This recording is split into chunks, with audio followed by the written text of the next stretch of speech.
তাই আমি রাজনীতি ছেড়ে দিব, আমি রাজনীতির করবো না। আমি করেন মামলা করে আমি আদালত থেকে বের হওয়ার পরে আদালত থেকে আমি নিচে গেট নামিনি। আচ্ছা, মামলা করতে গেছিলাম। আমার আসামি ছিল 1 নম্বর ওবায়দুল কাদের, 2 নম্বর ছিল আপনি হলে যে প্রধান নির্বাচন কমিশনার আব্দুল আওয়াজ, এবং তারপরে মনে করেছিল আমার প্রতিদিনের প্রার্থী রেজাউল করিম কানসেন, রানা সহ মোট 39 জনের নামে আমরা মামলা করেছিলাম।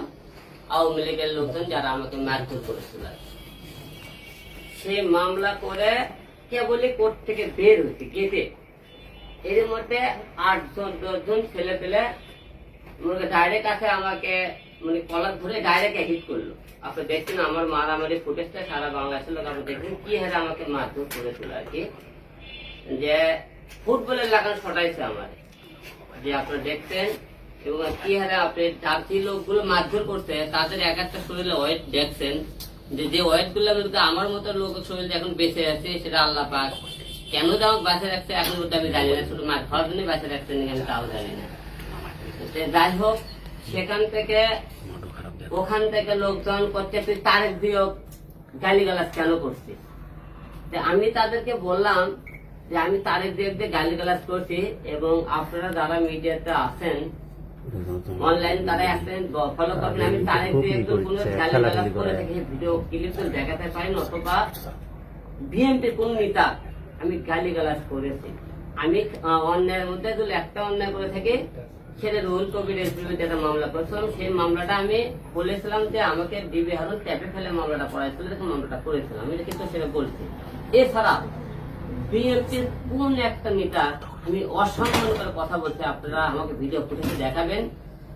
এখন আমি বলে দালাল হয়ে গেছি, এখন হিরো আলম তুই করতে তুই দালাল হয়ে গেছি, তাহলে আমি বলে দালাল হয়ে গেছি। এখন মানে বিএনপির বিরুদ্ধে কথা বলতেছি আমি দালাল হয়ে গেছি, এখন দালাল বলে আমাকে সবাই। এখন সে মামলা করে পরে আমাকে তারা কিন্তু ওকে জোর করে কেউ কান ধরে উদ্বোস করেছে, আপনি দেখছিলেন এই অবস্থায়। আমি ধরে আমাকে কিন্তু বিভিন্ন রকম মারছিলাম, এর মধ্যে ধরছিলাম, ওরা আমার কান ধরে উদ্বোস করার চেষ্টা করছে জোরকে ফাঁসে ধরে। স্বাধীন দেশে আমরা বলেছিলাম দেশ স্বাধীন হয়ে গেছে, মনে হয় আমরা স্বাধীন হয়েছি, সেটা কোন স্বাধীন হচ্ছে আমি জানি না, আমরা স্বাধীন হতে পারছি নাকি জানি না। যখন আওয়ামী লীগ সরকার ক্ষমতায় ছিল তারা একতরফায় আদালত দখল করছে, ইউনিভার্সিটি বলেন যে কোনো প্রতিষ্ঠান তাদের দখলে ছিল। বিএনপি আসার পরে আদালত দখল করছে, কারণ আমরা বিচার করবে নিতে যাই আদালতে, সেই আদালতে যদি মনে করেন বিচার করবে যায় তো সেখানে মানুষ সাক্ষী প্রমাণ অবস্থায় দেখে মার খায়, মানুষ বিচার নিতে যাবে কোথায়? আদালতেও তো মানুষের তো নিরাপদ জায়গা পাইতেছে না, যে আমরা আদালতে নিরাপদ একটা জায়গা পেয়েছি, এই জায়গাটা আমরা নিরাপদ, সেখানে আমরা বিচার নিতাম, ঠিক আছে আমরা নিরাপদ না, সেখানেও একতরফা লোকজন আমাকে মার দেবে। এখানে অনেকে বলছে তারা আওয়ামী লীগের লোক তোর মারছে, এরকম মিথ্যে কথা। ওখানে আওয়ামী লীগের একটা লোক ছিল, না হলে নুরু নামে একটা ছেলে, কালো করে একটা ছেলে দেখে মারছে, সে ছিল আওয়ামী লীগের। আমরা একটা দিন দেখছি যখন বিএনপি সরকার আওয়ামী লীগ সরকার ক্ষমতা ছিল, বিএনপির অনেক নেতা আওয়ামী লীগ হয়ে গেছিল। এখন বিএনপি ক্ষমতা থাকছে, অনেক লোক আওয়ামী লীগ হয়ে গেছে, দেখবেন আওয়ামী লীগ হয়ে তারা মারধর করতেছে। কিন্তু অনেকে বলছে তারা বিএনপির লোক। আমি বিএনপির 1 নম্বর রনি, 2 নম্বর হচ্ছে মিজান, জাহাঙ্গীর, সবুজ, এইরকম মোট 8 জন লোক আমাকে ওতে মারধর করছে। এর মধ্যে 7 জন ছিল বিএনপি, এরা কথা বিএনপির না। আমার বাসা কিন্তু বগুড়া, আপনারা সবাই জানেন। বগুড়াতে আমি তাদের নাম খুঁজে খুঁজে বের করছি। বিএনপির লোকেরা বলতেছে বিএনপির লোক নাকি। বিএনপি আরো একটা কথা বলে হিরো আলম নাকি ইউটিউবের বিজনেস করার জন্য নাটক করেছে, যে আমাকে যে মারছে আমার মায়ের খাই কি আমার ইউটিউবের বিজনেস করা লাগবে ভাই? হ্যাঁ, আপনারা বিএনপি লোকরা যে কথাবার্তা বলেন যে এখন একটা দলে প্রতি তারা আমাকে বিএনপি কেউ নাই, আমার কথা বিএনপি দল কেউ নাই হবে। বিএনপি কে একটা কথা বলতে চাই, আজ আপনারা সাংবাদিক সম্মেলন এবং বিএনপির আমাদের অফিস থেকে আদালত 10 মিনিট লাগে, আপনি হাঁটে গেলে, রিক্সায় গেলে লাগে 5 মিনিট। যারা আমার উপর মারধর করছে তা আপনারা এখন পর্যন্ত তাদেরকে আপনারা কেন প্রমাণ করতেছেন না যে তারা বিএনপির কেউ না?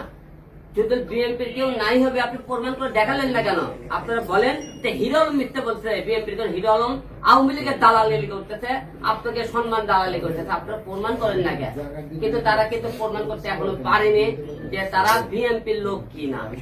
যে আমি একটা কথা সবাইকে বলতে চাই যে আমি জীবনে হয়তো মনে করেন মানুষের কি করছে আমি জানি না, আমি ভাই রাজনীতি ছেড়ে দেবো। আমি আপনাদের দেখতে আসতে কি কারণে আমি রাজনীতি ছেড়ে দেবো একবারে, কারণ আমি কার জন্য রাজনীতি করবো? যে রাজনীতি করে জনগণ আমাকে দালাল বলে, জনগণের জন্য আমি মৃত্যু মার খাই। এবং দেখেন একটা জিনিস, আমি ভাই এই রাজনীতির জন্য কি না করছি, আমি নিজের ইউটিউব থেকে কামাই করে আমি এর থেকে একটি টাকা ধরো করে আমি বন্যার্থ মানুষের পাশে দাঁড়াই। আমি তো রাজনীতি করতাম তাহলে আমার এলাকায় মনে করেন লোকজনের কাছে খালি বন্যা দাঁড়াইতাম। আমি সারা বাংলাদেশের মানুষকে ভালোবাসি, যেখানে অন্যায় হয় সেখানে আমি হিরো আলম যাই। এই ছাত্র আন্দোলনের মধ্যে আপনি দেখেছেন আমি মানুষের পাশে, ছাত্রদের পাশে ছিলাম কিনা? ছিলাম না। তবে আমি আপনাদের কাছে আজকে একটা কথা বলতে ভাই, আমি খুব গরিব ঘরের সন্তান, আমি বাপ মায়ের একমাত্র সন্তান, আমার ভাই পরিবারে আমি ছাড়া কেউ নাই। আমি তো কোর্টে মারা যাই, আমার পরিবার ভাই না খেয়ে মরবে, কারণ আমি সে আচার বিক্রিদার বিক্রিদার থেকে আজকে হিরো এত দূর আইছি, আমাকে কেউ আনেনি।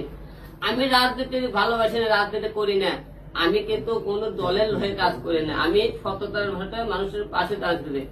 আমি যদি বাইসাত মারা যায় ভাই, অনেকেই আমাকে অনেক রকম কথা বলতেছেন, অনেকে গালি দিচ্ছেন, আমি দালালি করতেছে। আমি ভাই আপনার কাছে ডাকতেছি, আমি জীবনে রাজনীতি করবো না, কারণ আমি কষ্ট করে কামাই করে মানুষের পাশে দাঁড়াইছে, আমার এটা অপরাধ। আমি 70 পথে কথা বলছি অপরাধ। বিএনপির লোকেরা অন্যায় করলে কোন নাই, আমার সামনে ভাই আমাকে যদি মারধর করে, আমি যখন মেডিকেলে ছিলাম বিএনপির লোক মিজান নামে লোক একটা কুপিয়ে মারছে আমাকে মহস্থান এলাকায়, সেখান থেকে তার পাশে আর একটা লোক ছিল, সেই লোক মনে করেন পাশে তাকে মেডিকেল মেডিকেলে বিএনপি লোকটা কুপিয়ে কুপিয়ে মারছে ভাই। বিএনপির লোকের আমাকে বলবে মেডিকেলে, তাহলে একটা দল ক্ষমতা আসেনি, তারা কুপিয়ে মারতেছে তারা, তাহলে তারা দেশের দল ক্ষমতা আসলে কি হবে? আজকে দেখেন বিভিন্ন জায়গা বিএনপি যখন ক্ষমতা করলো, মাছের বাজার, তারপরে মনে করেন রাস্তার মনে করেন স্ক্র্যাপ থেকে বিভিন্ন জায়গায় সে চাঁদা জোর করে গেছে। আজকে বিএনপি তুলে দেওয়ার পরে সেই জায়গাগুলো তারা দখল করছে মাছের বাজার। আওয়ামী লীগ চলে যাওয়ার পরে বিএনপি সেই আমাকে মাছের বাজার, ফুটপাটের জায়গা, তারপরে মানে দাস যে বিল্ডিং ছিল মুখে আওয়ামী লীগ চলে যাও, সেগুলো তারা দখল করছে। তাহলে আপনারা বলেন যে স্বাধীন হচ্ছে কোন জায়গা?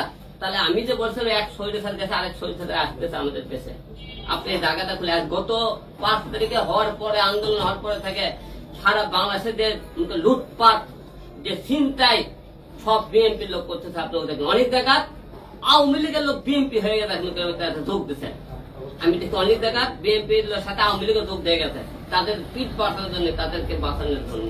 তাহলে আমরা কোন জায়গাতে আছি ভাই? আমরা পৃথিবীতে দেশে বাংলাদেশে স্বাধীন কোথায় হতে পারছি? আমরা স্বাধীন হতে পারিনি, আমরা এখনো অসহায় আছি। তাই আজকে বলছি আমি এই রাজনীতি কেন কার জন্য করবো? আমার কার জন্য রাজনীতি করতে হবে? দেশের জনগণের, দেশের জনগণ তখন দালাল বললো আমাকে মারধর করে একে একে 4 বার মার কাছে, ঢাকা 70 আসন মার কাছে, উত্তর লাগানো আমাকে মার। আমার অপরাধটাকে ছিল, আমি অপরাধ কি করছি? বিএনপি রেসবিতে মামলা করছি, বিএনপি রেসবি সে তখন সেইটা আমি দখলবেন কথা অর্ধ অশিক্ষিত পাগল, আমি পাগল বলে অর্ধ অশিক্ষিত বলছে, তাদের বিরুদ্ধে কথা বলা যাবে না, মামলা করা যাবে না। আমি করছি সেটা আমাকে, আমরা অপরাধ হয়েছিল। আপনারা বলেন